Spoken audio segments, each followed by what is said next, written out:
अस्सलामुअलैकुम। प्रोग्राम सियासी लोग के साथ मैं हूं उज़मा खान रूमी। नाज़रीन, फिच ने पाकिस्तान से मुतालिक अपनी रिपोर्ट जारी कर दी है और इस रिपोर्ट के मुताबिक पाकिस्तान मुस्लिम लीग नून की हुकूमत अगले 18 माह तक भी बरसरे इक़्तिदार रहेगी और IMF के मौशी इस्लाहात के एजेंडे को आगे बढ़ाने में कामयाब रहेगी। फिच का कहना है कि अगर किसी सूरत में हुकूमत चली भी जाती है तो मुतबादल के तौर पर नए इंतखाबात का इम्कान नहीं है, बल्कि इसके बजाय जो है ज़्यादा इम्कान ये है कि फ़ौज की हिमायत याफ्ता टेक्नोक्रेट्स हुकूमत कायम की जाए। सवाल यह है कि एक आलमी क्रेडिट रेटिंग एजेंसी की इस पेशगोई या एनालिसिस की बुनियाद क्या है, किस बुनियाद पर ये रिपोर्ट जो है वो जारी की गई है और इस रिपोर्ट के पाकिस्तान पर क्या असरात मुरतब हो सकते हैं। आज के प्रोग्राम में हम बात करेंगे उन तमाम पॉइंट्स पर जो फिच ने अपनी रिपोर्ट में बयान किए हैं। हमारे साथ इस वक्त स्काइप पर मौजूद हैं इकोनॉमिक एक्सपर्ट हैं और साबिक adviser of ministry of finance हैं खाकान नजीब साहब। शुक्रिया आपके वक्त का। खाकान साहब, मौशी दर्जाबंदी करने वाले जो इदारे होते हैं इनका एक प्रॉपर मैकेनिज़्म होता है, वो सियासी पहलू भी देखते हैं, फिर स्टेट बैंक हुकाम से रब्ता करते हैं, उनसे मुलाकातें भी करते हैं, बहुत सारी रिपोर्ट्स कलेक्ट करते हैं, आदाद व शुमार कलेक्ट करते हैं, फिर तज्जिया देते हैं। इसके अलावा उनके और भी बहुत से ज़राए होते हैं। तो आप क्या समझते हैं कि फिच की इस रिपोर्ट पर किस हद तक एतबार किया जाना चाहिए? उज़मा साहिबा, फिच या मूडीज़ जब पाकिस्तान या किसी भी कंट्री अथॉरिटी पे कमेंट करते हैं तो वो मिनिस्ट्री ऑफ फाइनेंस से इंटरेक्ट करते हैं, डेटा एक्सचेंज करते हैं, निगोशिएशन होती है, बातचीत होती है, उनको अगर कोई पॉइंट्स हो तो सेटिस्फाई किया जाता है and then they travel to any country और कंट्री अथॉरिटी और मिनिस्ट्री ऑफ फाइनेंस के फोकल जो भी लोग होते हैं। मैंने पाकिस्तान के कई ऐसे जो रिव्यूज़ कह लें, आप इनको निगोशिएशन कह लें, रेटिंग कह लें, पाकिस्तान के लिए कराई हैं और कोशिश हमेशा ये थी कि पाकिस्तान की रेटिंग बेहतर हो। एक तो ये है कि पाकिस्तान की रेटिंग फिच और मूडीज़ दोनों पे अनकंफर्टेबल है बिकॉज पाकिस्तान फ़ंड के पिछले प्रोग्राम को कंप्लीट नहीं कर पाया था। अब इंटरैक्शन इसलिए है कि रेटिंग बेहतर होनी चाहिए। CAA3 रेटिंग है इस वक्त मूडीज़ की, आई थिंक CCC शायद फिच की है। ये जो करंट रिपोर्ट है इसमें एक जो इंटरेस्टिंग बात है वो ये है कि ये एक्चुअली फिच की रिपोर्ट नहीं है। मुझे मालूम है कि पूरा पाकिस्तान ये कह रहा है, अगर इसको गौर से पढ़ेंगे तो इसके ऊपर लिखा हुआ है कि ये BMI की रिपोर्ट है। BMI एक फिच ग्रुप की कंपनी है जिसमें Fitch ratings is a separate company, BMI is a separate company. अब मुझे श्योर नहीं है कि ये इंटरैक्टिव सेशन से निकाली गई है मिनिस्ट्री के साथ या ये रिपोर्ट एक डेस्क रिपोर्ट है, पर बहरहाल ये एक काम करते हैं, इसका $1600 शायद लेते हैं वो रिपोर्ट। अगर आपको चाहिए हो डिटेल्ड रिपोर्ट, उसमें उन्होंने ये एस्पर्शन कैसे काउंट की है, आई थिंक ये they've gone beyond their kind of, it is odd for me to read कि 18 माह का कोई उन्होंने एक फोरकास्ट कर दिया है कि पाकिस्तान में कोई ऐसी तब्दीली आ सकती है। जहाँ तक मेरी अंडरस्टैंडिंग है, यहाँ तक की बात ठीक है कि पाकिस्तान में एक IMF का प्रोग्राम है जो टफ है पाकिस्तान के लिए पूरा करना। नंबर 1, कोई भी हुकूमत जो उसको पूरा करने जाएगी उसके लिए ये अनपॉपुलर डिसीजंस, प्राइसिंग के, टैक्सेस को बढ़ाने के, पेट्रोलियम प्रोडक्ट्स पे कीमतें बढ़ाने के, एग्रीकल्चर इनकम टैक्स लगाने के, ये सब टफ कॉल्स हैं और इससे एक पॉपुलैरिटी में डेंट आएगा, आ भी रहा है, दुरुस्त बात है।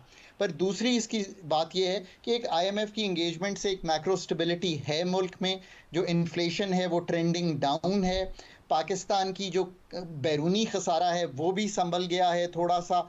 पाकिस्तान को ज़रूरत ये थी कि ये बजट जो है वो किसी और जाविये से दिया जाता, चूँकि फ़ंड की इंगेजमेंट थी उज़मा, तो ये बजट हमने टैक्सेस के पॉइंट ऑफ व्यू से दे दिया। मैं आपको एक इंटरेस्टिंग चीज़ शेयर करता हूँ। अगर आप प्रेस रिलीज़ IMF की देखें, उसमें 11 मरतबा लफ्ज़ टैक्स यूज़ हुआ है, 11 टाइम्स।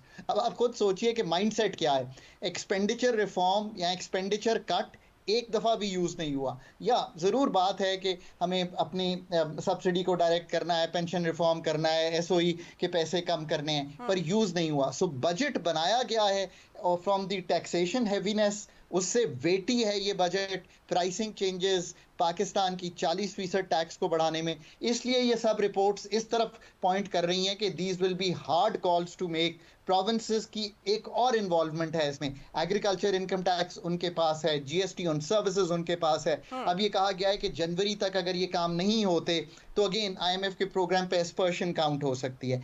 ये है एक ओवरऑल तनाजुल। मैं आज भी समझता हूं कि गवर्नमेंट ऑफ पाकिस्तान को अगर अभी तक उन्होंने इसका एक रिबटल इशू नहीं किया तो कर देना चाहिए, और ये कहना चाहिए कि ये जो एस्पर्शन है ये बियॉन्ड द मैंडेट है, और ये एक ऑड सी गुफ्तगू है जिसमें कोई भी ये नहीं बता सकता कि एक पार्लियामानी निज़ाम में क्यों वो ऐसी एस्पर्शन काउंट कर रहे हैं। वो ये कह सकते हैं कि ये एक डिफ़िकल्ट चीज़ है, और ये ऐसे अमूमन ये भी होता है जब ये प्रेस रिलीजेस या ये रिपोर्ट्स आती हैं तो जो officials on the authority side हैं उनसे एक जैसे आप कहेंगे एक जेनेरिक गुफ्तगू हो जाती है कि हम ये छापने जा रहे हैं या हमारा ये जाविया है, और हमें मौका मिलता है कंट्री अथॉरिटीज़ को कि वो उसको रिबट कर सकें और कह सकें कि नहीं ये एस्पर्शन ठीक नहीं है। ऐसा कौन सा मॉडल है, आखिर मैं भी इकोनॉमिक मॉडलिंग ही करता हूं, कि उन्होंने रन करके ये चीज़ निकाली है। कुछ अच्छी चीज़ें भी हैं कि 14% के करीब पाकिस्तान का इंटरेस्ट रेट आ जाएगा, जिसका मतलब है कि कुछ कारोबार चल पड़ेगा। तो क्या ये पॉसिबल होगा, क्योंकि आईएमएफ की शराइत में सबसे इंपॉर्टेंट ये था कि जो इंटरेस्ट रेट है उसको बढ़ाया जाए? देखिए, इस वक्त तो जो पाकिस्तान जहाँ पे खड़ा है, मैं तो ये समझता हूँ कि इस वक्त इंटरेस्ट रेट है 20.5% का। ये 22% पे था और इसको हम अब 20.5% पे ले आए हैं। If I was to advise the state bank और दी आईएमएफ, पाकिस्तान की इन्फ्लेशन 12 से 14% के करीब है इस वक्त। एक एवरेज सी ले रहा हूँ, अगर इस एवरेज को लेकर साल की चलेंगे, आपके पास इंटरेस्ट रेट को कम करने की बड़ी क्लियर मैंडेट मौजूद है। इसको कम करना चाहिए। फूड इन्फ्लेशन भी नीचे है, हेडलाइन भी नीचे है, पाकिस्तान की कोर भी नीचे है। पाकिस्तान का इसलिए इसको कम करना चाहिए क्योंकि ज़र मुबादला के ज़खायर भी कंफर्टेबल हैं, रुपया भी स्टेबल है। सो कोई जो इसको इस वक्त तकलीफ दे रही है हाई रेट ऑफ इंटरेस्ट, वो सिर्फ पाकिस्तान का जो मालियाती खजाना है उसको बढ़ा रही है। सो इस सब चीज़ों को देखते हुए पाकिस्तान की इकोनॉमी को थोड़ा सा चलाने के लिए जो ग्रोथ 3.3 to 3.6% के दरमियान हम समझते हैं नेक्स्ट ईयर की जो इस वक्त शुरू हुआ है, उस पर लाने के लिए, इंडस्ट्री को खोलने के लिए, एम्प्लॉयमेंट क्रिएट करने के लिए, और जो सोशल जिसे कहेंगे ऑर्डर को बरकरार रखने के लिए थोड़ा सा अथॉरिटीज को फंड के साथ निगोशिएट करना चाहिए। स्टेट बैंक ऑफ पाकिस्तान को मॉडल करना चाहिए और इंटरेस्ट रेट को नीचे लाना चाहिए। दुनिया भर इस ट्रेंड पे है। ये तो चाहिए की बात हो गई ना कि ये होना चाहिए, लेकिन क्या पॉसिबल होगा? क्योंकि जरूरी तो बिलाशुबा है, क्योंकि इन्वेस्टमेंट अगर लानी होगी तो फिर इसका मतलब ये है कि आपको इंटरेस्ट रेट जो है उसको लोअर सतह पर लाना पड़ेगा। ये आपकी मजबूरी बन जाएगी, अदरवाइज जो है वो इन्वेस्टमेंट नहीं आएगी। लेकिन क्या ये पॉसिबल है इस सारे सिनेरियो में? देखिए, पाकिस्तान की इन्वेस्टमेंट टू जीडीपी आपने बहुत अच्छा जिक्र कर दिया। It's at a 50% low. Pakistan 13% investment to GDP पे चला गया है। जिन मुल्कों ने भी तरक्की की है आपके नेबरहुड में, ईस्ट एशिया में, और आपका बेहतरीन दोस्त चाइना, उनका यही रेशियो, यानी कि वो जो कमाते हैं पूरे मुल्क की जो कमाई होती है उसमें से 30% ऑन दी एवरेज इन्वेस्ट करते हैं ताकि अगली कमाई उससे बढ़ के आ सके। आप ये खुद ही सोचें कि अगर पाकिस्तान का वो 13% पे है, 1/3 पे है, तो क्या इन्वेस्ट करना हमने। हमारी पब्लिक सेक्टर इन्वेस्टमेंट 2.5-3% पे रह गई है, हमारी प्राइवेट सेक्टर इन्वेस्टमेंट कम हो गई है, हमारी एफडीआई कंसिस्टेंटली $1.5-2 अरब को क्रॉस नहीं कर रही, क्योंकि पाकिस्तान में इंटरेस्ट रेट, पाकिस्तान में ease of doing business, cost of doing business, इन सब चीज़ों को हमें जिसे कहेंगे मजमूई तौर पर ठीक करना है। मैं आज भी कहता हूं कि पाकिस्तान में कॉम्पिटेंस का क्राइसिस है, कॉम्पिटेंस का चैलेंज है। ये रिपोर्ट्स को भी अगर पाकिस्तान अथॉरिटीज़ जो हैं, अब अगर पहले नहीं उनसे डिस्कस हुआ, रिबट करें, इसका रिजॉइंडर लिखें और लिखें कि ऐसी बात नहीं है। दूसरी बात यह है कि पाकिस्तान की अथॉरिटीज़ को डीपर काम करना पड़ेगा 3 एरियाज पे, एनर्जी पे, ताकि कॉस्ट नीचे जाए और इससे इन्फ्लेशन भी नीचे आएगी। नंबर 2, पाकिस्तान की टैक्सेशन को हॉरिजॉन्टली इक्विटी। आप एजीएन से तनख्वाह ले रही हैं, मैं एग्रीकल्चर कर रहा हूँ, मेरे दोस्त मैन्युफैक्चरिंग कर रहे हैं, सब का एक हॉरिजॉन्टल इक्विटी है कि टैक्स का निज़ाम तवातर से हम एक कर देंगे, एक ही टैक्सेशन का रेट होगा रियल एस्टेट पे भी। और तीसरी चीज़ ये है जिसकी आपने गुफ्तगू की कि पाकिस्तान को ग्रोथ की ज़रूरत, यानी कि इकॉनमी को बढ़ाने की ज़रूरत है। उसके लिए पाकिस्तान की डीरेगुलेशन, गवर्नमेंट का फुटप्रिंट कम करना। अब बात यह है उस्मा साहिबा कि कोई आसान हल तो है नहीं, कोई बैंडेज से मसला ठीक नहीं होगा। मसला तो ठीक होगा कि अगर हम डीपर सर्जरी करने की कॉम्पिटेंस बिल्ड करेंगे।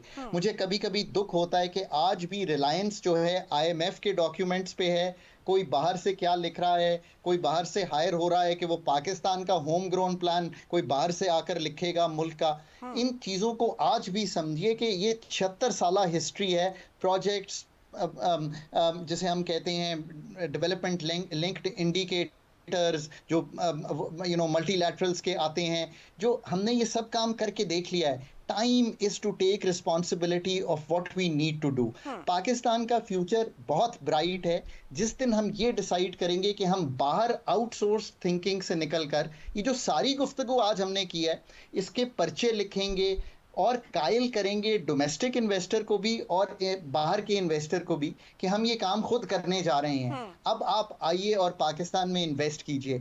इसके अलावा पाकिस्तान का जो माइंस एंड मिनरल सेक्टर है वो बहुत बड़ी इस वक्त हमारे लिए, जिसे आप कहेंगे, इन्वेस्टमेंट की अपॉर्चुनिटी है। और सबसे बढ़ के एग्रीकल्चर पाकिस्तान का अभी थोड़ा सा बेहतर हुआ है। लेकिन खान साहब, ये जो इन्वेस्टर है, चाहे वो लोकल हो चाहे वो इंटरनेशनल लेवल का हो, उसको कहीं ना कहीं जो है वो एक एतबार चाहिए, एक ट्रस्ट चाहिए, खासतौर पर जो पॉलिटिकल स्टेबिलिटी है उसके हवाले से। और अगर ये इस तरह की फिच ही ये रिपोर्ट दे रहा है कि अगर 18 माह ये गवर्नमेंट जो है वो कायम रहेगी और इंतखाबात तो नहीं होंगे लेकिन एक टेक्नोक्रेट गवर्नमेंट आएगी, लेकिन ये जो इस तरह गवर्नमेंट चेंज होने से जो एक पॉलिटिकल इंस्टेबिलिटी आती है और ये फैक्टर जो है वो अगर इसी तरह से करके चलता रहता है तो फिर तो ये सब जो इन्वेस्टर हैं ये किस तरह से करके आके इन्वेस्टमेंट करेंगे, किस तरह से ये मेक श्योर करेगी गवर्नमेंट कि जो है वो उनको इन्वेस्ट करना चाहिए, उनको कैसे कायल करेगी? It's uncomfortable and it's an odd thing for a BMI, a Fitch group company to write such a report. But having said that, Pakistan में अनसर्टेनिटी पॉलिटिकल है, इसमें कोई दो आरा नहीं होंगी और मैं गलत कह रहा हूँ कि मैं कहूँ कि नहीं है। इसको तो बड़ों को टेबल पर बैठकर, जो पॉलिटिकल बड़े हैं, जो पॉलिटिकल लीडरशिप्स हैं, मैच्योर लोग हैं, मैंने तीनों पार्टीज को करीब से देखा है, 30-30 साल से पॉलिटिक्स में हैं, उनको बैठकर अदराक करना पड़ेगा इकॉनमी कितनी डिफ़िकल्टी में है। लोग 40% सतह गुर्बत से नीचे हैं, 40 से 45% बच्चे जो हैं वो स्टंटेड हैं, माल न्यूट्रिशन है, 2.5 करोड़ बच्चा स्कूल से बाहर है। अगर किसी मुल्क का ये हाल हो तो इनको कोई APC बुला लें, इनको ही एक लीडरशिप दिखानी पड़ेगी और एस्टैब्लिशमेंट को जिस तरह के आइन के मुताबिक मिलिट्री एंड सिविल ब्यूरोक्रेसी को इनका साथ देना पड़ेगा। पर इससे बढ़ के भी एक चीज़ है उस्मा साहिबा, बहुत कम बात होती है इस पर, पाकिस्तान एक टेक्निकल क्राइसिस में है। ये जो सब कहते हैं ना एक पॉलिटिकल चैलेंज है, ये एक पॉलिटिकल जिसे कहेंगे विल की कमी है। Honestly, I've been with the government, I've served with the government, I even now, interact with them. Technical Pakistan का जो क्राइसिस है, प्रोफेशनल पाकिस्तान का जो क्राइसिस है, वो बहुत हाइटेंड है। HR is a severe issue. जब तक गवर्नमेंट्स ये डिसाइड नहीं करती कि हमने अच्छी HR लाकर इस चीज़ को एनर्जी में, डीरेगुलेशन में, प्राइवेटाइजेशन में, बजटिंग में, टैक्सेशन में, इन सब एरियाज़ में लानी नहीं है, अगर आप आज भी समझते हैं कि जनरलिस्ट फॉर्म ऑफ गवर्नमेंट से एक प्रोफेशनल और टेक्निकल मसला हल हो जाएगा, ये हल होने वाला नहीं है। और आउटसोर्स करके तो बिल्कुल नहीं हल होने वाला। देखें, एक ट्रायंगल की तरह सोचिए गवर्नेंस को। ट्रायंगल के टॉप पे पॉलिटिकल लीडरशिप्स हैं, उसके लेफ्ट साइड पे मिलिट्री एंड सिविल ब्यूरोक्रेसी है। ये दोनों अपनी जगह कायम है। आप हुकूमत में जाकर देखिए किसी सतह पे भी, जो तीसरा जुज है जिसको प्रोफेशनल टेक्निकल एडमिनिस्ट्रेटिव ब्यूरोक्रेसी कहें, आप एडमिनिस्ट्रेटिव मैनेजर्स कहें, वो कंप्लीटली मिसिंग है। इसकी वजह से चाहे हम CEOs डिस्कोस के देखें, सुई कंपनीज के देखें, या हम मिनिस्ट्रीज की जिसे कहेंगे प्रोफेशनलिज्म देखें, वहाँ पे बहुत कमी आ रही है। ये कमी जो है हमें डिज़ाइन नहीं करने दे रही उस तरह की दूरस्थ पॉलिसीज़ जो हमें करनी है। फिर हम भागते हैं कहीं बाहर, कहीं इंग्लैंड से बंदा ढूंढते हैं, कहीं मैकेंजी को ढूंढते हैं कि वो आके एफबीआर ठीक करेगा। ये ज़रूर पेरिफेरी पे मदद कर सकते हैं, ये कैन बी तो पार्ट एंड खान साहब, पार्सल। आप खुद भी गवर्नमेंट का एक हिस्सा रहे हैं, तो उस वक्त इस चीज को एडवाइस क्यों नहीं किया गया गवर्नमेंट को, उस वक्त की गवर्नमेंट को, कि ये जो एक चीज उस्मा ऑन मिसिंग अ है इसको लाइटर नोट, फुलफिल किया जाए? जी उस्मा ऑन अ लाइटर नोट, हमने जब भी ये किया थोड़ी हद तक भी किया। मैं आपको एक मिसाल देता हूँ, और मैं हमेशा ये कहता था कि आपको बहुत लोग लाने चाहिए फ्रॉम द आउटसाइड। जितना सिंक इन होता था, ये हार्ड थिंग है, बिकॉज मेरी कोई जब हम ये जो प्रोफेशनल सेटअप्स है, इसकी कोई, जैसे आप कहते हैं ना, कोई इर्द गिर्द क्रिटिकल मास नहीं होता। बिकॉज क्रिटिकल मास जो है वो सारा चला जाता है जो इनकम्बेंट ब्यूरोक्रेसी है उसके पास। सो क्रिटिकल मास बहुत थोड़े से लोग होते हैं जो बाहर से आते हैं। अब हुआ ये है कि हम क्या कामयाब कर सकते हैं इस सिस्टम को। हमने पाकिस्तान का 13-16 का प्रोग्राम रन किया, बड़ा प्रोफेशनली, जो फंड के साथ हमने एंगेजमेंट की। आप यकीन करें, हम जब उस प्रोग्राम में आ रहे थे, 22वां प्रोग्राम था, हम 21 प्रोग्राम फेल किए हुए आ रहे थे। पाकिस्तान ने कभी भी कोई प्रोग्राम कंप्लीट नहीं किया था। तो मैंने हुकूमत को तब भी ये कहा कि हम इंशाल्लाह ये प्रोग्राम कंप्लीट करेंगे, और हमने वो पहला पाकिस्तान की एक्सटेंडेड फंड फैसिलिटी, जिसको लॉन्गर टर्म प्रोग्राम कहते हैं, उसको कंप्लीट किया। अब आप आगे चलिए, उसके बाद एक प्रोग्राम होता है जो जून पिछले 2023 में हो रहा था। 8-9 रिव्यूज़ होते हैं, प्रोग्राम जो है अगेन आपका कंप्लीशन के शॉर्ट रह जाता है, पाकिस्तान में डिफॉल्ट की गुफ्तगू शुरू हो जाती है। देखिए, ये है impact when you bring in professional setups with in the government. इसका कतई ये मतलब नहीं है कि सिविल ब्यूरोक्रेसी का एक हाथ नहीं है, मिलिट्री ब्यूरोक्रेसी का एक हाथ नहीं है, उनका अपना काम है। आपको टेक्निकल इनपुट तो कहीं से लेनी ही लेनी है। सो इन 3 लोगों को इकट्ठे होना है और अपनी सोच, जो थिंकिंग है, उसको वापस लेना है, ठीक, और पाकिस्तान के कामयाब रिफॉर्म्स करके दुनिया को दिखाना है। रिफॉर्म्स की जरूरत है। अच्छा खान साहब, ये जो अभी जो रिपोर्ट आई है मंजर आम पर, इस पर ये कह रहे हैं कि जो रवां साल करंट अकाउंट खसारा होगा वो जीडीपी का 1% तक रह सकता है, जबकि माली साल 2025 के दौरान डॉलर की कीमत 310 तक पहुंच सकती है, और अभी वो 278 पे खड़ा है और 310 हो जाएगी। और दूसरी तरफ ये कह रहे हैं कि रवां साल के इख्तिताम तक पाकिस्तान में महंगाई बढ़ने की शरह कम हो सकती है, लेकिन डॉलर बढ़ने से तो हमेशा महंगाई बढ़ती है। तो ये किस तरह से करके इसका कंपैरिजन किया है कि डॉलर बढ़ेगा तो दूसरी तरफ महंगाई कम होगी? तो आपने 3-4 चीज़ें पूछी हैं। नंबर 1 देखें, ये बात है कि जो करंट अकाउंट का 1% का खसारा है, उसका मतलब है 4 अरब डॉलर के करीब जो है ये खसारा होगा। पाकिस्तान की इकॉनमी को अब हमें थोड़ा सा खोलना पड़ेगा, यानी कि इंपोर्ट को बढ़ाना पड़ेगा। इससे क्या मतलब है?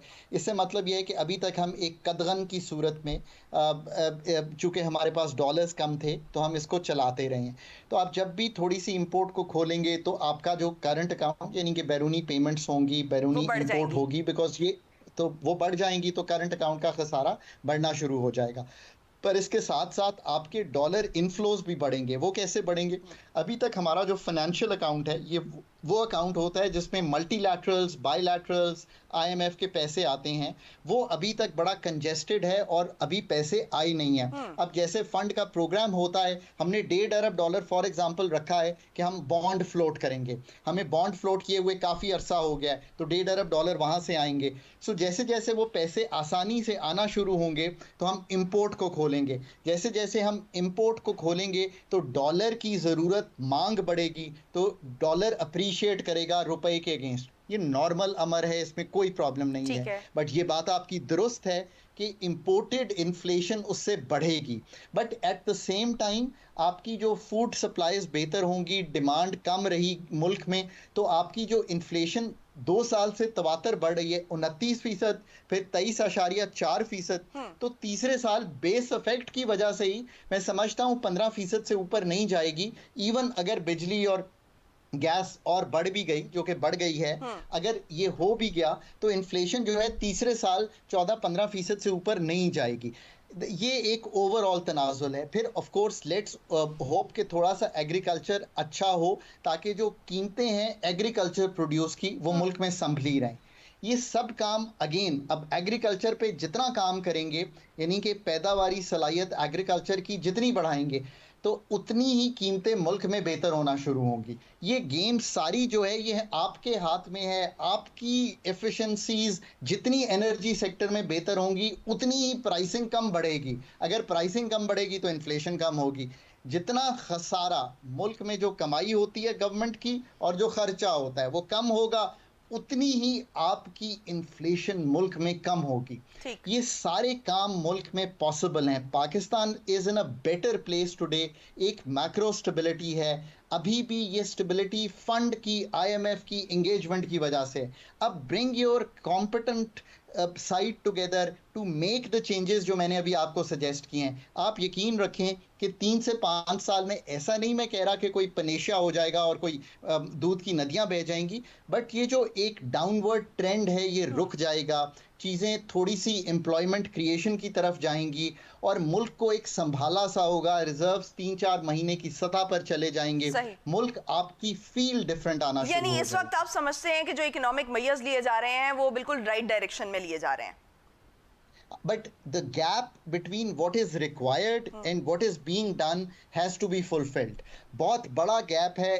मेजर्स पे आपको बहुत एक्सेलरेटेड रिफॉर्म करना पड़ेगा, डीपर रिफॉर्म करना पड़ेगा। एक अदराक ज़रूर है, एक कोशिश ज़रूर है, पर इसको अमली जामा तभी पहनाया जा सकता है कि आप इसका डिज़ाइन फ्रेमवर्क बड़ा क्लियर रखें। देखिए, डिस्कोस की प्राइवेटाइजेशन तो 25 साल से हो रही है। 13 से 16 में भी हम बड़े करीब आ गए थे। फिर 8-9 महीने पहले हमें ये कहा गया कि 2 डिस्कोर्स के कंसेशन एग्रीमेंट्स होने वाले हैं। फिर 12 माह गुजर गए, हम वहीं खड़े हैं। ये अब पॉलिसी स्लिपेजेस जो हैं उसका वक्त नहीं है हमारे पास। पॉलिसी स्लिपेजेस हो नहीं सकती। I think that is where the country stands. ठीक। बीइंग एन इकोनॉमी एक्सपर्ट, आप क्या समझते हैं कि इस वक्त ऐसे मेजर्स लिए जा रहे हैं कि जो ये कहा जा रहा है कि आईएमएफ का ये आखिरी प्रोग्राम होगा, तो ये वाकईतन आखिरी प्रोग्राम होगा आईएमएफ का? उस्मा साहिबा, ये कुल्ली तौर पे डिपेंड करता है कि ये जो प्रोग्राम है, जब एंगेजमेंट होती है तो आपको 2 चीज़ें मुहैया करता है प्रोग्राम। एक टाइम कि आप अपने मेजर्स ले सकें डीपर, एक ब्रीदिंग स्पेस। इससे क्या मतलब है? आज अल्हम्दुलिल्लाह 9 अरब डॉलर के रिजर्व्स हैं, रुपए पे प्रेशर कम हो गया है, इन्फ्लेशन डाउनवर्ड ट्रेंडिंग है।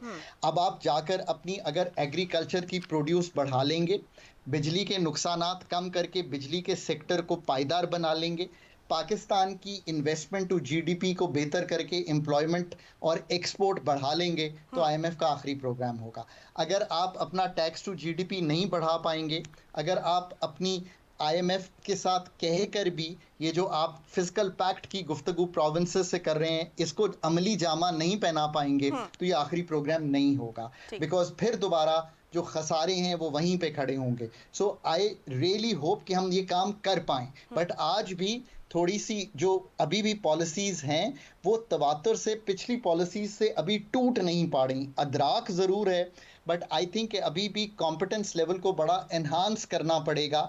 अगर हम आज भी ये काम डीपली करना चाहते हैं, कई जगह सर्जरीज करनी पड़ेगी, कई जगह आपको रिफॉर्म करना पड़ेगा, कई जगह रीस्ट्रक्चरिंग, कई जगह तंजीम नौ। अब मैंने 4 चीज़ें आपके सामने रखी हैं। ये 4 चीज़ें करने के लिए local expertise would become extremely important. मैं होप करता हूं कि हम वो टीम्स पुट टुगेदर कर पाएंगे जो ये डिलीवरीज जो हैं हमें दे सकें।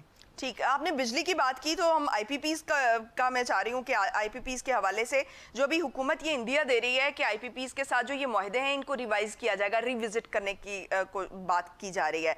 और जो अवैस लगारी साहब हैं उन्होंने तो बाकायदा इसका इशारा दे दिया कि आईपीपीज़ के साथ जो मुआहदे हैं उन पर हम नज़रसानी करने जा रहे हैं। तो क्या आपको लगता है कि ये आईपीपीज़ के साथ जो मुआहदे हैं वो रिविजिट हो सकते हैं ऐसे टाइम पर, और क्या ये रिविजिट होने चाहिए? और अगर ये रिविजिट हों तो क्या इन मुआहदों में ऐसा शामिल होना चाहिए कि जो इस वक्त पर यूनिट 24 रुपीस जो है वो इजाफी देने पर जो सारिफ मजबूर है वो उससे बचा जा सके? उस्मा, अगर आप मेरा कोई भी पिछले जैसे कहेंगे 8 महीने 10 महीने पुराना भी इंटरव्यू उठा लें, तो मैंने ये कहा था कि 2015 के मुआहदे जो आईपीपीज़ के साथ हैं, they are coming to bite us at this time, because जो इनका इस वक्त कोल के मुआहदे हैं 700 अरब इनका है इस साल हम जो साल गुजरा है ख़त्म हुआ है उसमें हमने सीपेक के मुआहदे हैं, इसी तरह हमारे विंड के मुआहदे हैं, ये सोलर गैस बगास ये सारे जो IPPs के मुआहदे हैं ये 2015 के मुआहदे हैं। इसमें मेरा ख्याल है $15 अरब है जो टोटल वापस होना है। इसको जाकर 10-11 हज़ार मेगावाट शायद बिजली है, इसको जाकर ये फ्रंट लोड हो गए हैं। मसला ये है कि इस पिछले 2 सालों से लेकर अगले 3-4 साल तक बड़ी हेवी पेमेंट्स हैं। इसको मैंने एक पर्चा भी इस पे लिखा है और मैंने बड़ा क्लियरली समझाने की कोशिश की है, फिर समझा देता हूँ। डेट जो अगले 4 साल में पे होना है उसको मेरे हिसाब में तो फ्रीज कर दें और सिर्फ मार्कअप दें और उसको अगले 10 साल पे ले जाएं। ठीक, उसका मतलब ये है कि आपकी जो पर यूनिट कॉस्ट है वो कहीं 2 से 5 रुपए के दरमियान डिपेंडिंग क्या क्या मुआहदे जो हैं वो हम रीनिगोशिएट कर पाते हैं, वो आपका एक जिसे कहेंगे जो 24 रुपए आपने गिनवाया है उसमें कमी होगी। इसका कतई तौर पे मतलब नहीं है कि हम डिफ़ॉल्ट कर रहे हैं, सिर्फ गुजारिश इस तरह से है कि पाकिस्तान का जो डेट है वो रीप्रोफाइल होने वाला है। यानी कि मैं आपको उसमें ये कह रहा हूँ कि मैं आपको पैसे उतने ही दूंगा मार्कअप में, आपको कोई नुकसान नहीं है, पर मैं पैसे अगले 3 साल में नहीं बल्कि आने वाले 10 साल में आपको दूंगा। उससे मेरे पे पर ईयर पेमेंट का बोझ टूट जाएगा। ये पाकिस्तान के प्रिंसिपल जो एक्सटर्नल हैं उसमें भी ये काम होने वाला है, ये सिर्फ IPPs का नहीं है। पर before you go and do this तो आपको लोग ये कहेंगे कि नहीं ये तो बड़ा मुश्किल काम है, it has taken me a long time to convince people कि ये डूएबल है। पर if you come to me and I am your IPP from abroad तो मैं आपसे पूछूंगा क्या आपने अपने डिस्कोस के नुकसानात 600 अरब के संभाल लिए हैं? आपको मुझे इस पे जवाब देना पड़ेगा। मैं आपसे ये पूछूंगा कि आपने अपने टैरिफ के डिज़ाइन को ठीक कर लिया है? आपको इस पे मुझको जवाब देना पड़ेगा। मैं आपको इस फिर पूछूंगा कि आपने 3000 मेगावाट जो इस वक्त बिजली आप दे रही हैं अलाउ किया हुआ है कि आप सस्ती गैस देकर ये जो कैप्टिव पावर है क्या आपने वापस ले ली है? आपको जवाब देना पड़ेगा। मैं आपसे ये पूछूंगा कि आप गैस बर्न कर रहे हैं उज़्मा के घर में गीजर चलाकर चूल्हा चलाकर पानी गर्म करने के लिए, ये इनएफिशिएंट चीज़ है। बट गैस तो आ ही नहीं रही है। जितने घंटे भी आ रही है तो आप क्या आपने उज़्मा से ये वापस ले ली है? क्योंकि उज़्मा तो उसको 20% पे शायद एफिशिएंसी पे चला रही हैं। मेरे पास आपके पास 56% 60% एफिशिएंसी के प्लांट्स हैं। क्या आपने ये वापस ले ली है? क्या आपने weighted average cost of gas पे आप चले गए हैं? जब मैं ये सारे सवाल आपसे पूछूंगा, अभी तो मुश्किल सवाल मैंने पूछे ही नहीं है, तो आपको इनका जवाब हाँ में देना पड़ेगा, तब आप निगोशिएट कर पाएंगे पाकिस्तानी IPP से भी एक्सटर्नल IPP से भी। इसके अलावा पॉसिबल नहीं है। इसके अलावा पॉसिबल नहीं है बिकॉज मैं भी अगर उनका एडवाइजर हूंगा तो मैं उनको कहूंगा कि जी आपसे तो मराहत मांगने आ गए हैं, आपसे तो रियायत मांगने आ गए हैं, पर अपना घर नहीं ठीक कर रहे। So when I come to you if I am not prepared for your interview, next time you will tell me कि डॉक्टर साहब मतलब आपको इंटरव्यू तो किया है but you know you probably are not prepared for this. So it is exactly this story.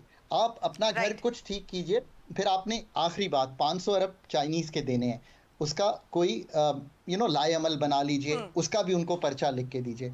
अल्हम्दुलिल्लाह अदराक सारी चीज़ों का है आज की गुफ्तगू से, that should be crystal clear to you. अब इसको आगे लेके डिज़ाइन करके इम्प्लीमेंट करना है, Pakistan should be at a better place. ठीक, अवेयरनेस आ चुकी है लेकिन अभी उसको इम्प्लीमेंट करने की जो है वो ज़रूरत है और इस पर डीपली जो है वो इसको सोचने की भी ज़रूरत है। बहुत शुक्रिया डॉक्टर खाकान नजीब साहब हमारे साथ मौजूद थे। अब हम बात करें, एक छोटा सा ब्रेक लेंगे, ब्रेक से वापस आएंगे और हम बात करेंगे एडहॉक जजेस तयनाती को मुतनाज़ा बनाया जा रहा है, क्यों मुतनाज़ा बनाया जा रहा है, क्या इसके ऊपर कोई सियासत की जा रही है ये या कोई प्रेशर टैक्टिक्स हैं जिनको इस्तेमाल किया जा रहा है। इस पर ब्रेक के बाद बात करते हैं। Stay tuned.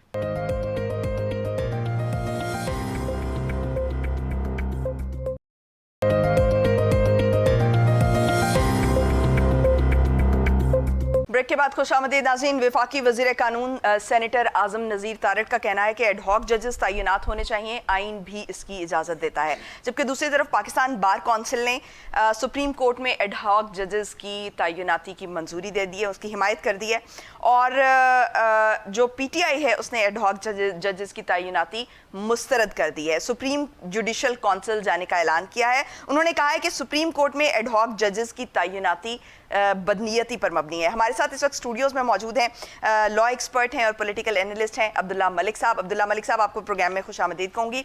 अब्दुल्ला साहब, एडहॉक जजेस की तैनाती पर इस वक्त जो माहिरीन हैं, कानून के जो माहिरीन हैं, उनकी राय मुनकसिम नज़र आ रही है। वो ये कह रहे हैं कि ये मामला, ये जो तैनाती है, ये गैर आइनी तो नहीं है, लेकिन ये अदलिया की इंडिपेंडेंस को मुतासर कर सकती है।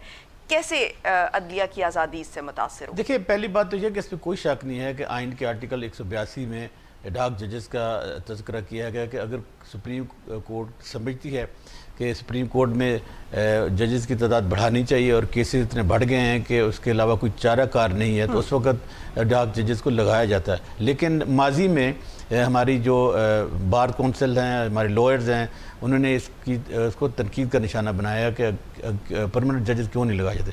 अब अगर आप देखें सुप्रीम कोर्ट ऑफ पाकिस्तान को, तो इस वक्त जो सुप्रीम कोर्ट ऑफ पाकिस्तान की टोटल स्ट्रेंथ है वो 17 जजेस हैं। तो इस वक्त 17 जजेस मौजूद हैं, तो लेकिन टाइमिंग बड़ी काउंट करती है। लेकिन बैकलॉग भी तो 54,000 केसेस है ना। ये कोई शक नहीं है, लेकिन वो बैकलॉग अब का नहीं चला आ रहा, वो पुराना चला आ रहा है। लेकिन टाइमिंग देखी जाती है कि क्या जिन जजेस को लगाया जा रहा है उस वक्त की टाइमिंग क्या है, क्या वाकई ही बैकलॉग है। देखिए, अगर तो परफॉर्मेंस की बुनियाद पे देखा जाए तो जो सरदार तारिक साहब हैं, उनकी जो जजमेंट्स हैं वो बड़ी महदूद तादाद में, उंगलियों पर आप उनको काउंट कर सकते हैं। फिर उनका जो कंडक्ट माजी में रहा है उसको भी लोग क्वेश्चन करते हैं और वो एक समझते हैं कि वो एक सियासी जमात के न सिर्फ खिलाफ थे बल्कि चीफ जस्टिस ऑफ पाकिस्तान के हामियों में शुमार होते हैं। वो तो हमें एक आइन देखिए, आप हर तरह का नजर आता है। आइन में तो गुंजाइश है कि जजेस लगाए जा सकते हैं और इस बुनियाद पे लगाए जा सकते हैं कि केसेस की तादाद बहुत ज़्यादा बढ़ गई है। मसलन इस वक्त सुप्रीम कोर्ट ऑफ पाकिस्तान में जो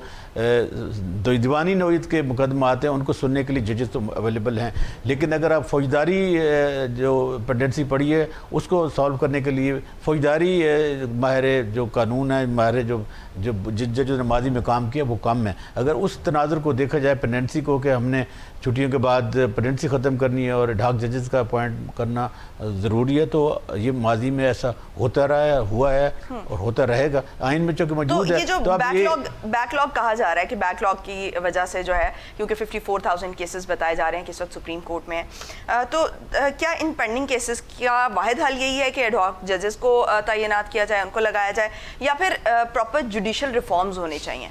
देखिए, पहली बात तो यह है कि सुप्रीम कोर्ट ऑफ पाकिस्तान के रूल्स में है, मसलन जिस तरह अभी 1 महीने की छुट्टियां नहीं की गई, अगर सुप्रीम कोर्ट ऑफ पाकिस्तान चाहती कि पेंडेंसी बहुत ज़्यादा पड़ी है तो उसका ये भी एक और निकल सकता था कि वो छुट्टियां कम कर देते या छुट्टियां ना करते, कहते कि हमने इन छुट्टियों में जो माजी की पेंडेंसी पड़ी है, मौजूदा पेंडेंसी पड़ी है, इसको हमने रिजॉल्व करना है, केसेस की स्पीडीली डिसाइड करना है। तो ये भी एक वे आउट था। लेकिन देखें ना, डाउट क्यों किया जा रहा है? डाउट इसलिए किया जा रहा है कि हाल ही में जो सुप्रीम कोर्ट ऑफ पाकिस्तान के 2 अहम तरीन फैसले आए हैं जो पाकिस्तान की ज़ाहिर है हुकूमत के आने जाने पे तो उनका असर नहीं होगा, लेकिन पॉलिटिकली जो मनूवरिंग होती है, पॉलिटिकली ये जो विन विन पोजीशन हम कहते हैं, उस तनाज़र में अगर देखा जाए तो क्रिटिसिज्म हो रहा है। लेकिन हमारी जो बार्स हैं, ये हमेशा एडहॉक जजेस हैं, इन्होंने इसकी नफ़ी की है। जैसे मोहतरमा आसमा जगीर साहब होते तो खुलकर इजहार करती थी कि एडहॉक जजेस नहीं होने चाहिए। और लेकिन पाकिस्तान बार काउंसिल ने तो हिमायत की है। अभी देखिए, पाकिस्तान बार काउंसिल में 2 ग्रुप हैं, एक वो है जो हुकूमत का धड़ा, एक वो है जो अहमद खान साहब का ग्रुप है। तो इसलिए ये तो पॉलिटिक्स चलती रहती है, आधे हाँ में आधे ना में। लेकिन हमें देखना ये है कि क्या वाकई जो सुप्रीम कोर्ट ऑफ पाकिस्तान है उसमें एडहॉक जजेस की ज़रूरत है। तो आइन में तो गुंजाइश मौजूद है, आइन को तो हम रद्द नहीं कर सकते ना। जब आइन में लिखा है, उसकी मुद्दत भी लिखी है, तादाद भी जितनी चाहें वो आप बढ़ा सकते हैं, आप 6 जजेस भी रख सकते हैं। तो अगर वाकई ही नुक्ता नज़र ये है कि जो पेंडेंसी है उसका ख़ात्मा करना है, उसके स्पीडिली कोर्ट्स को बैठकर बेंचेस की तादाद बढ़ानी है, फिर तो ये पॉसिबल है। देखना ये है कि जो चीफ जस्टिस जब बेंचेस बनाते हैं तो उन बेंचेस में किन केसेस को फिक्स करते हैं, क्या पॉलिटिकल केसेस को फिक्स करते हैं या एक सियासी जमात के जो अपील्स हैं उनको फिक्स करते हैं और उन बेंचेस में उन जजेस को लाते हैं। तो फिर तो वाकई जो अगर कहा जाए कि जो तनकीद हो रही है वो तनकीद वाकई सही है। लेकिन अगर ऐसे बेंच फिक्सिंग वाला मामला है, अगर बेंच फिक्सिंग जो है वो इससे मुतासर होगी, तो वो तो आपको पता है कि प्रैक्टिस एंड प्रोसीजर बिल के बाद जो है वो एक्ट बनने के बाद जो है उसके बाद से तो पॉसिबल ही नहीं है। तो अब तो इस किस्म की तनकीद करना मेरा नहीं ख्याल के दुरुस्त होगा। देखिए, देखा जाएगा कि जो 2 जजेस हैं जो सीनियर जज हैं मंसूर अली शाह साहब और दूसरा जज मनीफ अख्तर साहब हैं, अगर 3 जजेस की कमेटी होती है, अगर वो जज इख्तलाफ राय करते हैं और वो जजेस किसी और बेंच में बनाते हैं, फिर तो ये सही है। लेकिन आप ये कह सकते हैं कि चेक एंड बैलेंस का निज़ाम मौजूद है और वो जो कमेटी है वो डिसाइड करेगी किन बेंचेस में किन जजेस को होना चाहिए। तो सुप्रीम कोर्ट में खुद एहतसाब का अमल मौजूद है। लेकिन इसको मैं ये भी समझता हूँ कि आप बिल्कुल ही तनकीद के निशान इस सेंस में नहीं बनाने चाहिए, ट्रस्ट करना चाहिए। बिलाखिर अदालतों ने ही आपको इंसाफ देना। अगर आप इंसाफ के उन ईवानों को बंद कर देंगे और को पोलिटिसाइज कर देंगे तो इसके नताज मनफी भी निकल सकते। हो सकता है कि ये जजेस हैं ज़मीर के मुताबिक, इंसाफ के आईनी और तकाज़ों के मुताबिक कोई जजमेंट्स देते हैं तो ये पॉजिटिविटी हो सकती है। लेकिन ये कोई अनहोनी बात नहीं है कि पाकिस्तान की तारीख में पहली दफ़ा होने नहीं जा रहा। माजी में भी इलाक जजेस लगाए जाते रहे। खलील रमदेगुल साहब को भी आप देख लें, माजी में लगाया गया था और उन्होंने अच्छा काम किया था। अब उनको लोग एक अच्छी नज़र से देखते हैं। लेकिन ये कि हमें अदालतों को बिलाखिर सियासी मकासद के लिए इस्तेमाल नहीं करना चाहिए, अदालतों पर ट्रस्ट करना चाहिए। अगर देखिए ना, ये भी जो सीटों वाला फैसला आया, ये भी तो उन्हीं, वरना इस तरह अदालत में सियासत आएगी और सियासत में अदालत आएगी। वो भी तो फैसला आया ना, लोगों ने फैसला आया तो बड़ी खुशी के एक सियासी जमात ने शमियाने बजाए। हम क्या कहें कि नहीं ये एक गलत फैसला था या ये एक मनूवरिंग फैसला था, ऐसे नहीं है। अदालतें जो फैसले देती हैं उनका एहतराम करना चाहिए। हाँ, आपको जो उनके जजमेंट पे इख्तलाफ राय हो सकता है, लेकिन जजेस के कंडक्ट पे इख्तलाफ राय नहीं होना चाहिए। ठीक, हमें इस वक्त ज्वाइन किया है सीनियर तजियाकार मजहर बरलास साहब हमारे साथ मौजूद हैं।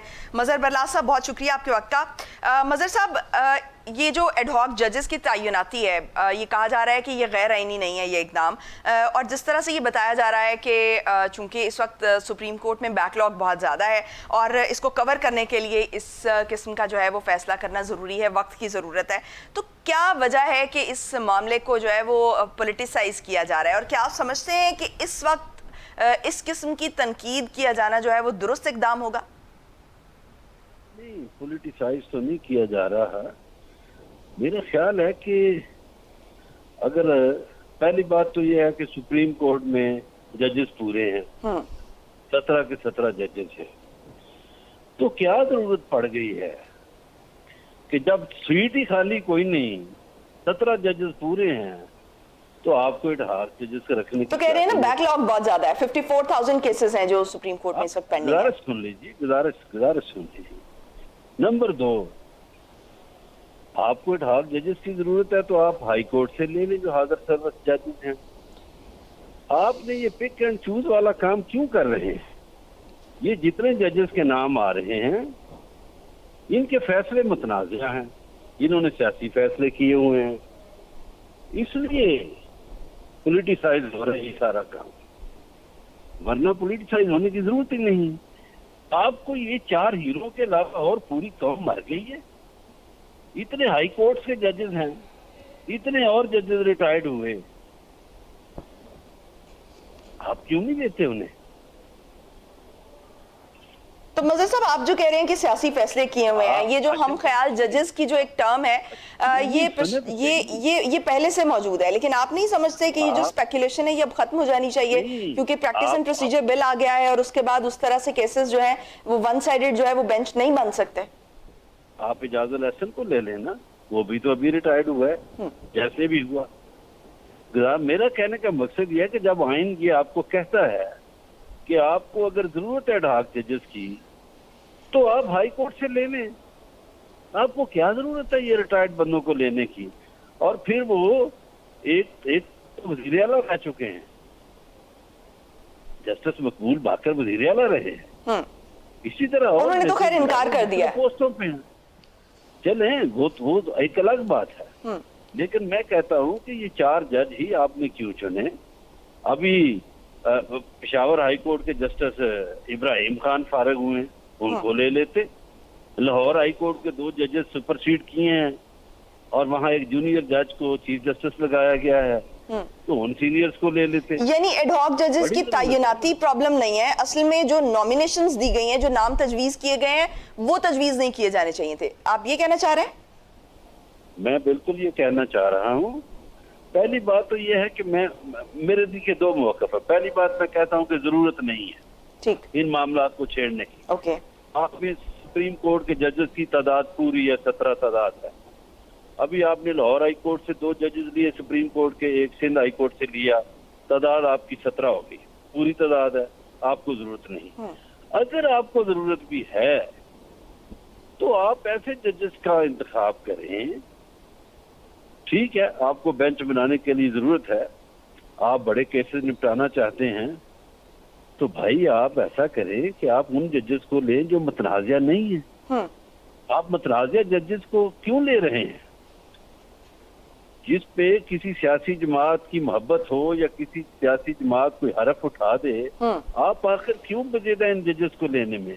और फिर ये जो इजलास होगा कल, उसमें देखिए वजीर कानून बैठा है एक जमात का, अटॉर्नी जनरल एक जमात का बैठा है, और इत्तेफाक से उसी जमात का जो नुमाइंदा है वो पाकिस्तान बार कौंसिल का नुमाइंदा वहां बैठेगा। तो 3 वोट तो ये हो गए आपके, तो इसमें जानबदारी तो आ गई। तो आप जानबदार हो के जजेस बनाना चाहते हैं, ऐसा ना करें, ये खिलवाड़ होगा। आप ऐसे जजेस लाएं जो गैर मुतनाज़िया हैं, जिन्होंने बड़े साफ सुथरे फैसले दिए, जिन्होंने मुतनाज़िया फैसले नहीं दिए। आप सियासी जजेस जरूर लगाना चाहते हैं, क्या जरूरत है आपको? खामखा एक चलते हुए निज़ाम में उसको पॉलिटिसाइज करने की कोशिश हुकूमत कर रही है और चीफ जस्टिस के साथ मिल के कर रही है। तो मजहर साहब मुझे ये बताएं ना कि तहरीके इंसाफ को हम देख रहे हैं कि अदालतों से रिलीफ भी मिल रहा है। अभी मखसूस नशिस्तों वाला मामला देख लें, फुल कोर्ट बैठा और जो है वो किस तरह से फैसला आया हमारे सामने है। तो फिर हम कैसे ये कह सकते हैं कि इसमें हुकूमत की नीयत जो है वो ठीक नहीं है या जजेस की नीयत ठीक नहीं है? क्योंकि अगर आप ये देखें तो ये 8-5 की रेशो से जो ये फैसला आया, ये जो है बड़ा मुनासिब फैसला था। इस तरह से अगर देखा जाए कि वो एक, अगर आप कहें कि एक सियासी जमात को विक्टिमाइज किया जा रहा है या इस तरह, तो फैसले अदालतों से जो है वो उसके हक में भी आ रहे हैं। आप गुजारिश सुने ना, आप ये देखिए कि जो बहस चली हुई है वो क्या है कि इलेक्शन कमीशन ना माने फैसला सुप्रीम कोर्ट का। अच्छा, इसकी मिसाल भी मौजूद है कि इसी इलेक्शन कमीशन ने वो 90 रोज वाला जो इलेक्शन का हुक्म था सुप्रीम कोर्ट का, वो हवा में उड़ा दिया था। सुप्रीम कोर्ट ऑफ पाकिस्तान अपने फैसले पे अमल दरामद नहीं करवा सका और ये चीफ इलेक्शन कमिश्नर बरकरार भी रहा, यही इलेक्शन कमीशन बरकरार रहा। अब खुद काजी साहब फरमा रहे हैं कि मेरे फैसले की गलत तशरीह की है, तो जिसने गलत तशरीह की है उसको कोई सजा तो होनी चाहिए, वो भी नहीं हो रही। और इलेक्शन कमीशन अब इस पर मशावरत कर रहा है। ये जो मेलाफाइड काम है ना, वो ये है कि हमने सुप्रीम कोर्ट के फैसले पे अमल करना है या नहीं करना, क्योंकि हुकूमती अरकान उनको कह रहे हैं नहीं करना, और फिर ये कह रहे हैं कि हम रिव्यू में भी जा रहे हैं, और फिर ये कह रहे हैं कि हम एडहॉक जजेस भी ला रहे हैं, और फिर ये भी फरमा रहे हैं कि एक पार्टी को हम बैन भी कर रहे हैं। हालांकि पार्लियामेंट के अंदर जो बाकी पार्टियां हैं उन्होंने इस बात की मुखालफत की है। उन्होंने कहा हमारे साथ तो किसी ने कंसल्ट नहीं किया। ये वो इश्यूज है ठीक जिससे खौफ आता है। पहले ही हमारी सोसाइटी इतनी पोलराइजेशन है, यहाँ पे इतनी अफरा तफरी है, सियासी अदम इस्तेहकाम है। सियासी इस्तेहकाम की तरफ हुकूमत क्यों नहीं जाती? देखिए, हुकूमत का काम होता है मस्बत सोच को ज्यादा रखना। अपोजिशन तो हमेशा ही मनफी प्रोपेगेंडा करती है या मनफी उनके जलसे बिलाशुबा मनफी प्रोपेगेंडा करती है या ऑपोजिट साइड पे खड़ी होती है, लेकिन दूसरी तरफ जो है वो टेबल टॉक तो करते हैं ना कम से कम। नहीं, टेबल टॉक के लिए भी तो उन्होंने ऑफर दी हुई है। देखिए टेबल टॉक यहाँ क्या किए जाए। नहीं, टेबल टॉक तो तभी होगी ना जब आप पहले से एक एजेंडा तय कर देंगे और उसके बाद कहेंगे कि नहीं ये इन पॉइंट्स पे बात होगी तो हम बात करेंगे, अदरवाइज हम जो है वो आपके साथ बात नहीं करेंगे। जबकि टेबल टॉक ये होती है कि दोनों तरफ से दोनों फरीक जो होते हैं वो ओपन हार्टेडली जो है वो आते हैं आमने सामने और फिर कुछ शराइत पे बात करते हैं, फिर कुछ गिव एंड टेक होता है। पीपल्स पार्टी हुकूमती बेंचों पे है, उनकी पीपल्स पार्टी के साथ मुज़ाकरात चल रहे हैं। ठीक, उनके मुज़ाकरात चल रहे हैं। आसिफ जरदारी ने 2 हफ्ते पहले ऐसे नहीं कहा था कि हम हुकूमत गिराना भी जानते हैं, हुकूमत बनाना भी जानते हैं, और नून लीग से हुकूमत नहीं सही चल अच्छा, रही। इस बयान के पीछे आपके ख्याल में जो है वो इनके कोई मुज़ाकरात हो रहे हैं? अच्छा, मजहर बरलास साहब हमारे साथ स्टूडियोज में मुज़ाकरात हो रहे हैं। ठीक ठीक, हमारे साथ स्टूडियोज में अब्दुल्ला मलिक साहब भी मौजूद हैं, मैं उनसे भी जानने की कोशिश करूंगी कि अब्दुल्ला मलिक साहब, अभी इस वक्त जो है वो ये एडहॉक जजेस वाला मामला है, इस पे एतमाद का फुकदान क्यों नजर आ रहा है? देखिए इसमें क्योंकि हमने हमेशा ये देखा है कि जो पीटीआई है वो एक प्रेशर टैक्टिक इस्तेमाल करती है, तो क्या हर मामले को इस तरह से और इसी एक एंगल से देखना जरूरी है? देखिए, आप जो एतमाद का इसलिए फुकदान का नज़र आ रहा है, जैसे मजहर बरलास साहब ने कहा है, देखिए अभी हाल ही में आप 3 जजेस को लेके गए और तादाद पूरी के 17, ठीक है ना, डेडलॉक तो है, मौजूद है, लेकिन टाइमिंग और जिस तरह मजहर बरलास साहब कह रहे हैं वो सही कह रहे थे कि टाइमिंग और जो जजेस के नाम है ना, बुनियादी तौर पर इख्तलाफ उस पर है कि एक अचानक एक रात को एक फैसला आ गया कि जी कल चीफ जस्टिस ऑफ पाकिस्तान ने इतने नाम भेजे हैं सुप्रीम कमेटी में ताकि उनमें से इनको सेलेक्ट किया जा सके। उनकी डोमेन तो है आइन में और लिखा हुआ है, इसमें कोई शक नहीं है, लेकिन ये है कि अब अभी इस वक्त क्या ज़रूरत थी? क्या ये जजेस आने से फौरी तौर पर मसाइल का हल होना शुरू हो जाएगा, या उनकी वो फिर इन जजेस की जो अपना कंडक्ट है या अपनी जो उनकी स्पीड है डिस्पोजल की, वो भी देखी जाती है ना कि सुप्रीम कोर्ट ऑफ पाकिस्तान में एक जज रहा है तो उसकी डिस्पोजल कितनी है। मसलन जो सरदार तारिक साहब हैं, वाकई ही उनकी अगर कैलकुलेशन की जाए तो बड़े 12 केस उनके बनते हैं। लेकिन दूसरी तरफ हम देखें कि अगर आप हमख्याल जजेस की बात करें तो दूसरी तरफ जस्टिस मुनीब अख्तर भी मौजूद हैं सुप्रीम कोर्ट में, जस्टिस मंसूर भी मौजूद हैं, मतलब इस तरह से तो नहीं है कि देखिए बहुत अच्छे, देखिए हमारे यहाँ जजेस हैं वो बिल्कुल सही करें, हमारे यहाँ बहुत अच्छे जजेस, मतलब मलिक मंजूर साहब हैं, फौजदारी के जज थे, अगर उनको आप लगा लेते तो लोग बैलेंस कर देते, जिनको मंसूर अली शाह साहब भी सपोर्ट करते हैं और बाकी जजेस, अगर यही काम मुशावरत से होता और बदियाल साहब वाली रवायत रजीद ना अडॉप्ट की जाती तो मेरे ख्याल है कि ये फैसला सभी को अच्छा लगता। ये बात नहीं है कि आइन में नहीं लिखा हुआ, बात यह है कि इस वक्त क्या ज़रूरत पड़ गई है कि आपने अडॉक जज उनको अपने उनके नाम भेजे हैं जो आपके लाइक माइंडेड। बात ये हो रही है, अब खदशात ये हो रही है कि क्या इन जजेस के आने से एक सियासी जमात के जो आने वाले फैसले हैं क्या उन पर असरअंदाज होने की कोशिश की जाएगी, जब वाकई ही जो सुप्रीम कोर्ट मेरा सवाल ये है ना कि प्रैक्टिस एंड प्रोसीजर एक्ट के बाद जो है क्या ये पॉसिबल होगा कि इस तरह से असरअंदाज हुआ जा सके? देख रहे, डिपेंड करते हैं ना कि जो कमेटी है वो जो बेंचेस बनेंगे वो किस किस्म के बेंच बनाए जाते हैं, क्या लाइक माइंडेड के बनाए जाते हैं, या फेयरली जो कमेटी है वो ऐसे जजेस को बेंचेस बनाती है जिसमें जो मिक्स किस्म के जजेस आ जाते हैं और उस पर कोई तरकीब भी नहीं होगी। अब सिर्फ एक देखने वाली बात यह है कि क्या इन जजेस के सामने या इन जजेस को साथ बैठाकर पीटीआई के केसेस सुने जाते हैं, या जो जेन्युइनली जो पाकिस्तान की अवाम है जिनके केसेस पेंडिंग पड़े हुए हैं। प्रॉब्लम सियासी लोगों की नहीं है, प्रॉब्लम तो उन लोगों की है जो वाकई कहते हैं कि जी इंसाफ एक महंगा है और एक इंसाफ देर से मिल रहा है। अब उनके अगर मसाइल की बात की हल की जाती है तो ये अच्छी बात है, कोई बुरी बात नहीं है, जजेस लगाने चाहिए अगर वाकई ये नुक्ता नजर है और यही मंशा। मतलब आप ये कहते हैं कि अगर नीयत अच्छी है तो फिर नाम कुछ और आने चाहिए थे। ठीक हो गया। अच्छा मजहर बरलास साहब, क्या सियासी सूरत हाल पर ये जो एडहॉक जजेस की तैनाती है इसका असर मुमकिन है? बिल्कुल मुमकिन है। इसलिए आप देखिए, ये मलिक साहब बड़ी अच्छी बात कर रहे थे कि इस वक्त क्या जरूरत है। काजी साहब के 2.5-3 माह रह गए हैं, काजी साहब क्यों इस तरह की तारीखी काम करना चाह रहे हैं? पहले आपको पता है काजी साहब खुद डायरेक्ट चीफ जस्टिस बने थे बलूचिस्तान हाई कोर्ट, बड़ा तारीखी काम हुआ था जो इससे पहले नहीं हो सका था। अब ये जो नाम है, मसला ये नहीं है कि जजेस को लगाया जाए या ना लगाया जाए। अब देखिए, ये जो कमेटी होगी उसमें वजीर कानून है, अटॉर्नी जनरल है, पाकिस्तान बार काउंसिल का नुमाइंदा, ये मलिक साहब वकील हैं, ये मुझसे बेहतर समझते हैं कि ये कौन लोग हैं, और वही लोग ये नाम देने वाले हैं। ठीक, गुजारिश ये है कि आप ऐसे जजेस को लाएं जो गैर मुतनाज़िया हैं। आप हाई कोर्ट से ले आए, ठीक हो गया। अब हाजिर सर्विस ले आए। आपने जस्टिस मुनीब अख्तर का नाम लिया, देखे जस्टिस मुनीब अख्तर तो कोई एडहॉक जज नहीं है। अब आप एडहॉक जजेस के नाम पे पिक एंड चूज क्यों कर रहे हैं? ठीक हो गया। सवाल इतना सा है कि पिक एंड चूज नहीं होना चाहिए। ठीक, ठीक हो गया, बहुत शुक्रिया। मजहर बरलास साहब हमारे साथ मौजूद थे, अब्दुल्ला मलिक साहब आपका भी बहुत शुक्रिया। नाज़रीन, आज के लिए इतना ही, अगले हफ्ते आपसे दोबारा मुलाकात होगी। मुझे दीजिए इजाजत, पाकिस्तान की हमेशा पाइंदगी की दुआ के साथ। अल्लाह हाफिज़ नासर।